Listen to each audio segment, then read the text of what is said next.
Hello, good morning, good afternoon, good evening, wherever you are in this world. Hello, it's February 6th, 2023, and happy full moon in Leo. We're still in the energy. So I'm going to pull a card, an oracle card from the Work Your Light Oracle deck. I hope that yesterday you were able to do the release ritual and do some kind of releasing, taking an Epsom salt bath or a fire ritual. I made a little bonfire in my backyard and I just like burned a bunch of stuff. So it felt really good. Let me see if there's anything else happening in the sky today. Mercury sextile Neptune. Okay, I really love this energy. Mercury's still in Capricorn. It's making its way towards Pluto, and Neptune is the sign of Neptune is the planet of dreams and surrender. So a sextile is a harmonious aspect in the sky, which goes really well with today's topic, which is subconscious programming.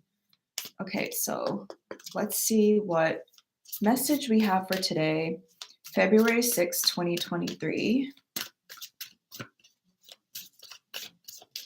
So we're on week 3 already, which is insane. Let's see here.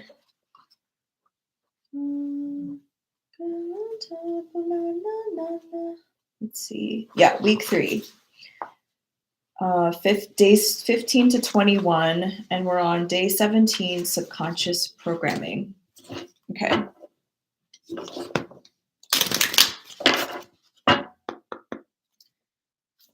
Right. What do you want us to know for today?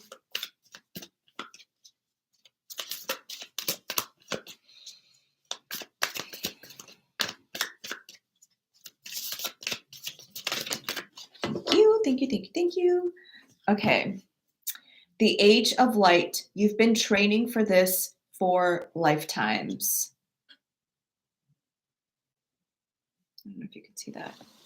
I'm actually going to read the book, which I don't normally do. This card really reminds me of Aquarius energy. And the Aquarius house, whatever area of life that you've been starting like these multiple new cycles. So we had the Jupiter Saturn conjunction in Aquarius, December of 2020. We have Saturn currently in Aquarius, and in March, Pluto is going to move into Aquarius. So I think this is a big deal. And I'm going to talk more about this. We won't be together on our journey during that time because this journey ends on March 1st, but I'll definitely talk about it as we're getting closer to that date. Okay, so the age of light. Let's see what this says. I was just listening to a little Rihanna, which is the only reason why I'm going to watch the Super Bowl on Sunday is to watch the halftime show with Rihanna. Okay, let's see. Why can't I find this? The age of light. Okay, here we go. Mystics and sages throughout the ages have predicted this period in history. And you decided to incarnate in the middle of it. There is no mistake that you are supposed to be here at this time for great change. If you ever feel unprepared or daunted by the path that is calling you, know this. You've been training for this for lifetimes.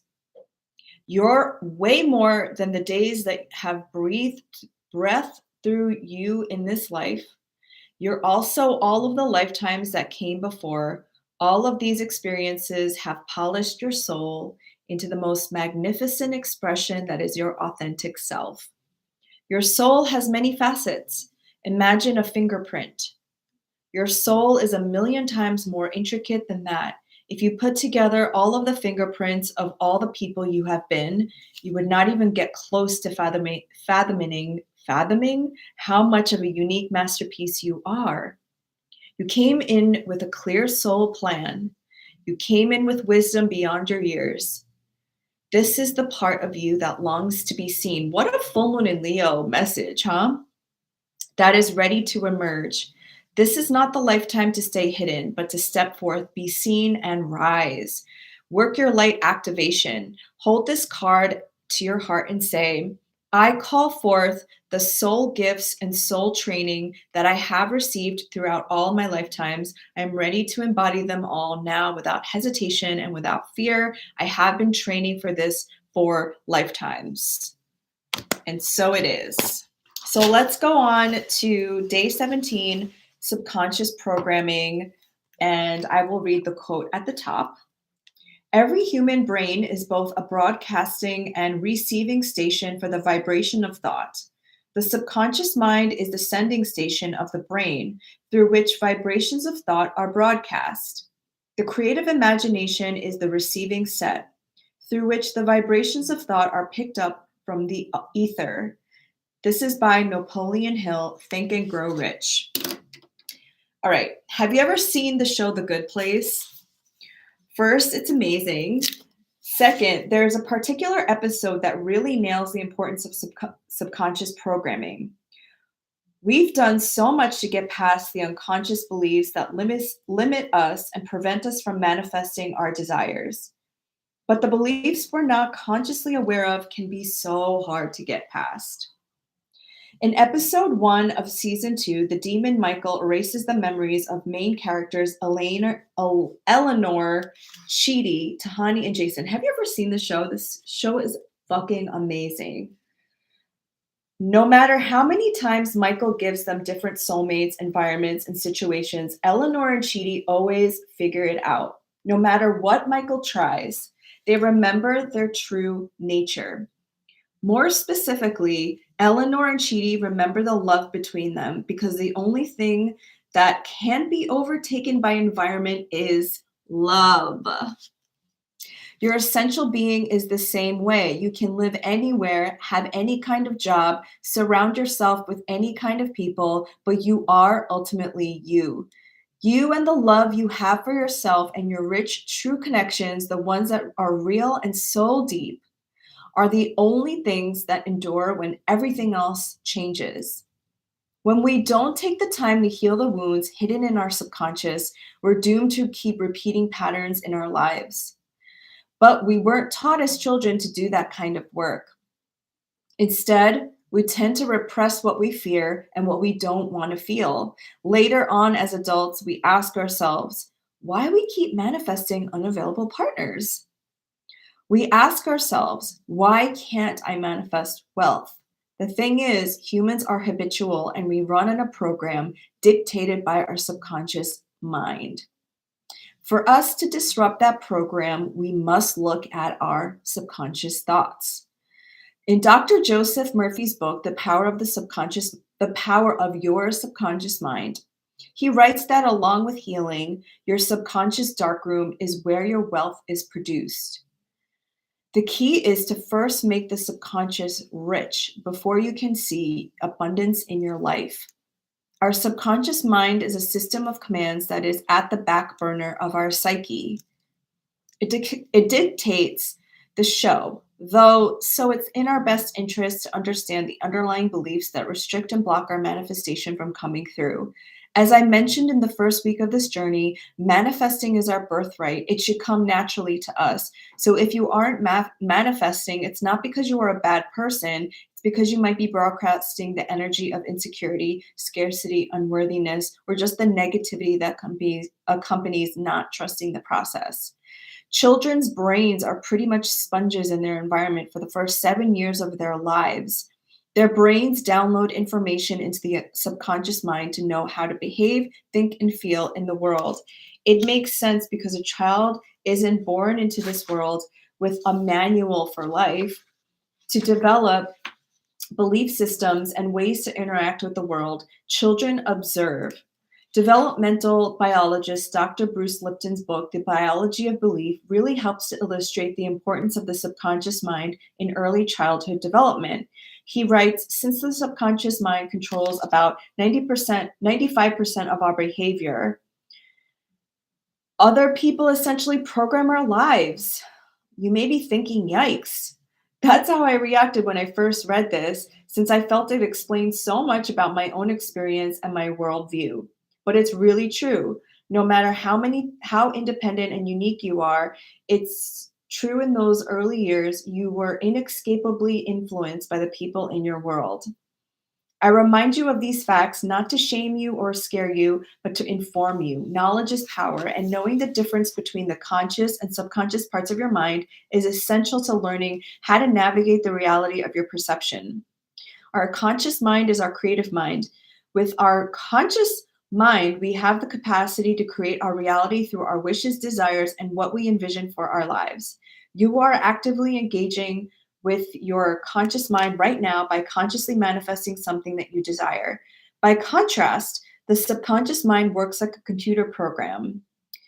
It commands are automatically activated in response to environmental signals and triggers.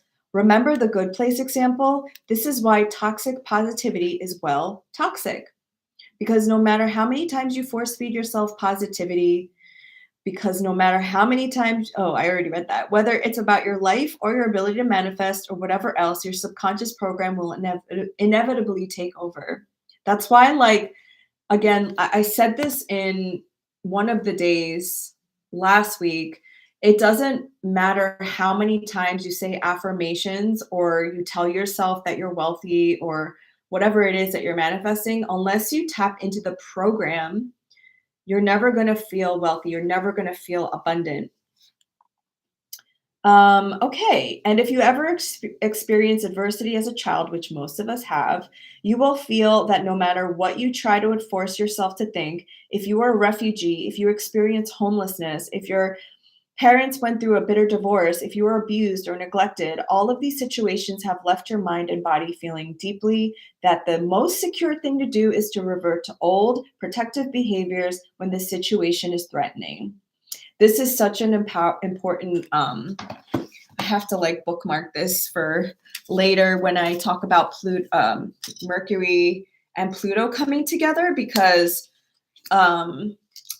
sometimes our biggest defenses when the ego tries to protect itself is because of past experiences, but that's the very thing that's blocking us from our manifestations.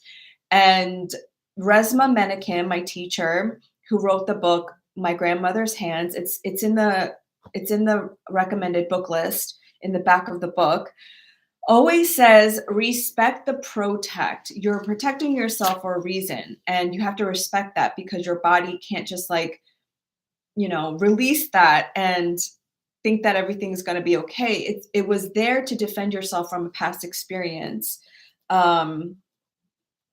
So that's why this journey is more embodied journey. It's a little bit more intentional, more slow, and it's going to take time for your body. And that's why we did that release ritual yesterday for the full moon, to get your body to feel safe when these trigger points come up.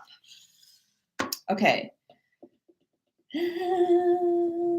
Okay. Even though consciously you may want to be happy, to manifest your desires, to create a new reality, that is scary. And your programming will kick in to save you and bring you back to the place that is familiar and therefore manageable. And somebody on my TikTok, when I said this in one of the videos, they said, the devil, it's very much the devil card in tarot. It's like the more you become afraid of something, the more you become obsessed with something, and the more you magnetize it to you. It's like the universe's ultimate trick on us. Okay. Our subconscious mind, again, controls 95% of our behaviors. That seems daunting. It's kind of like if you have a Mac, it's like the iOS program. If you have a, what's the other one? Oh my God, not a Mac, then your version of an iOS is Windows. So it's like the program that is telling you and giving you information on how to behave. And it like helps to filter out things that will help you keep you safe and are like dangerous. For those of you who are just joining, I'm just reading day 17, subconscious programming.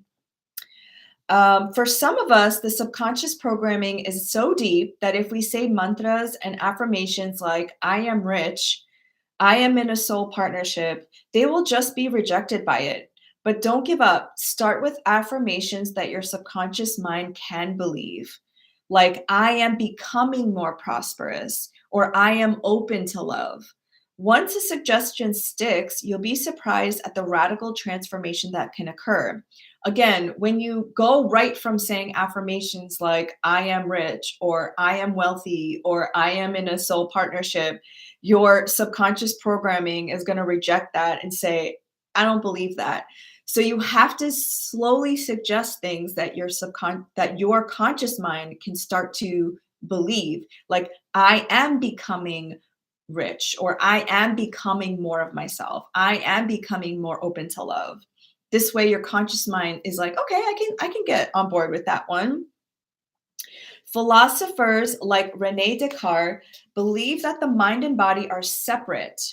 But now scientists are proving what Eastern practitioners knew all along, that the mind and body are intimately connected in the ways we're still uncovering.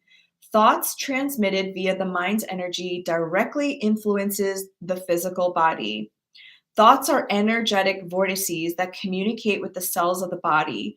This is why I believe it's supremely important to be mindful of what you think during this manifestation period. And again, we can't stop the thoughts, right? Because they're activated by something.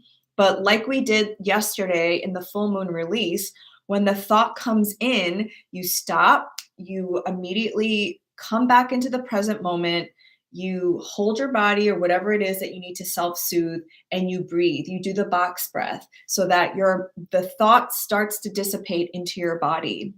Okay, like when we're all up here and when we're breathing up here, it's like the fight or flight. And so what you need to do to interrupt the subconscious feedback loop is to bring it into your body and remind your body that you're safe in the present moment and it's not tied to something in the past. Today, take a critical look not just at your own mind, but also what you consume in terms of media. This might constitute messaging that is affecting your subconscious mind in ways you never anticipated. Again, your subconscious mind is very susceptible to suggestion. And the most success, oh my God, I can't pronounce that word. Successful, the most suggested period is right before you go to sleep and the moment you wake up. And what do most people do during that time? They scroll. This is the most crucial time when you should be feeding your subconscious mind things like the thoughts that you want to think instead of not what you want to think. So that's why I suggest during this journey not to look at your phone right before you go to bed and not when you wake up. But even like just mindless scrolling, you're like in a trance state. So you're very susceptible, there it is, to suggestion. They designed it that way on purpose. Okay, so you're going to catalog your reactions to the following lies we were taught. This is, are we at the, oh, we're not at the exercise yet, but these are just some thoughts or ideas that maybe you were taught that aren't true. So I just want you to like just listen to what I'm saying and notice what your body and what your mind thinks of or reacts to. You have to work hard to be rich. We were all taught that, right? But is it true? You have to get a college education to make money. That's another thing we were taught. Is it true? You complete me. I swear, Jerry Maguire ruined it for everybody because now, like, we think that somebody completes us. But is it true? Manifestation works for some people, but not me. These are just a few examples of things we may have taken in without even realizing it. Again, they were embedded in our subconscious programming, and it then like created a framework in which we see this reality. Have you internalized any beliefs that are no longer serving you? Maybe we don't need to work hard to make money. I know plenty of people who don't work hard and make tons of money. How can you begin to investigate your subconscious with openness and curiosity? Curiosity is our gift. When I go on a self-inquiring journey, I ask myself, what is underneath there? When I look at the people and situations in my outer realm, I keep in mind that the environment is mirroring something to me that I need to pay attention to. The way to hack the subconscious mind is to only accept universal truths and question everything else. This is why I abide by the energetic laws of the universe, because those are the only things that are true. That way, you can disrupt your subconscious thought patterns by feeding in new ideas and thoughts. With repetition and faith, you can change your outer realm. We live in such an amazing time when both Western and Eastern spiritual practices are available to us.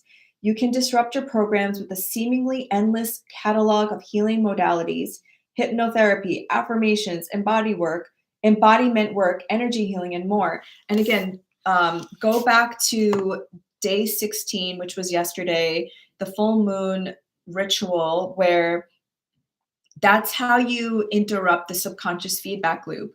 When you start to get triggered or thoughts start coming in, like, I don't have enough money in my bank account, or you look at your bills and you're like, holy shit, I'm broke, I have no money. You literally, I do this. I actually like snap my fingers and I'm like, I'm back in my body. I'm back in the present moment. I close my eyes. I touch my body and I do the box breath. 4 inhalations in, hold at the top for 4, exhale for 4, hold for 4, inhale for 4. And the Navy SEALs use this breathing technique in times of stress. It immediately allows your body to go into the parasympathetic nervous system, the calming system. And as you are feel it, feel the scarcity, feel the lack. It reminds your body that we are here in this present moment, and it reprograms your body to know that it's safe. And then once you feel like grounded in your body, that's when you introduce a new thought. That's when you remind yourself, wait a minute, why is my worth even tied to money? Why are we in late stage capitalism in the year 2023? Why, like, if my soul decided to come here and enjoy life and experience life, why is my worth tied to how much I work or how much money I have? That's the paradigm thing we're shifting in late stage capitalism. And also the US is Pluto return, right? Like, my worth and my ability to just exist on this planet has nothing to do with what I'm doing. It's just I'm being here. I just get to exist here.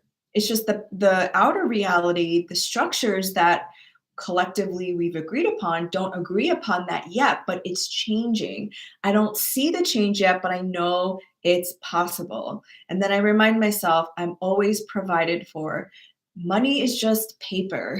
It's actually energy, and I can give myself that energy now. So that's how you interrupt, okay?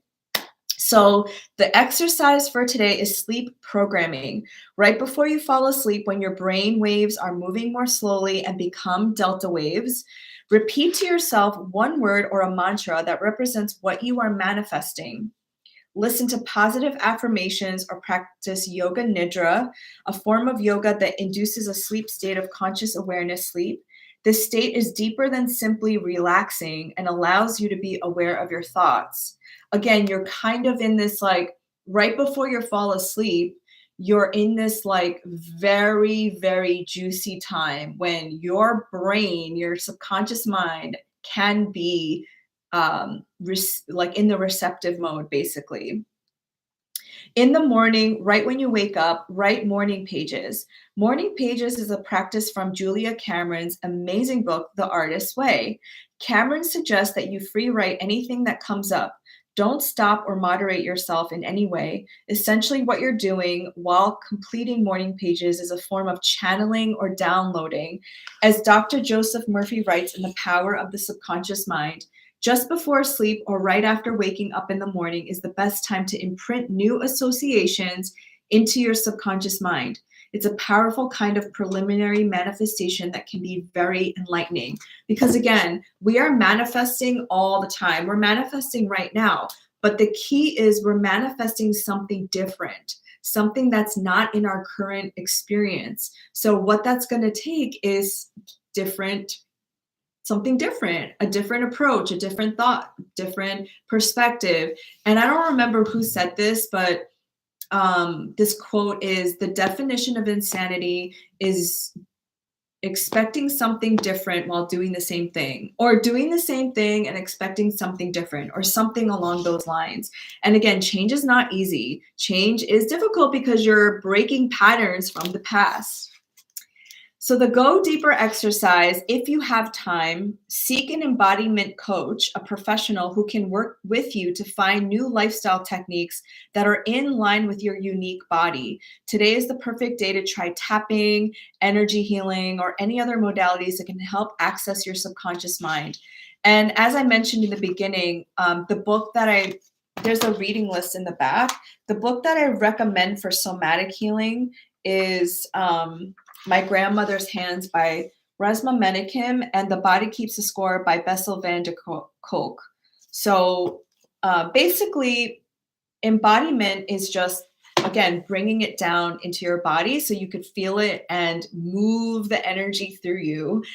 And because, again, people repress their feelings because they're afraid that it's going to overtake them and, make them feel a certain way. But we have to feel to heal, and we have to acknowledge to transcend.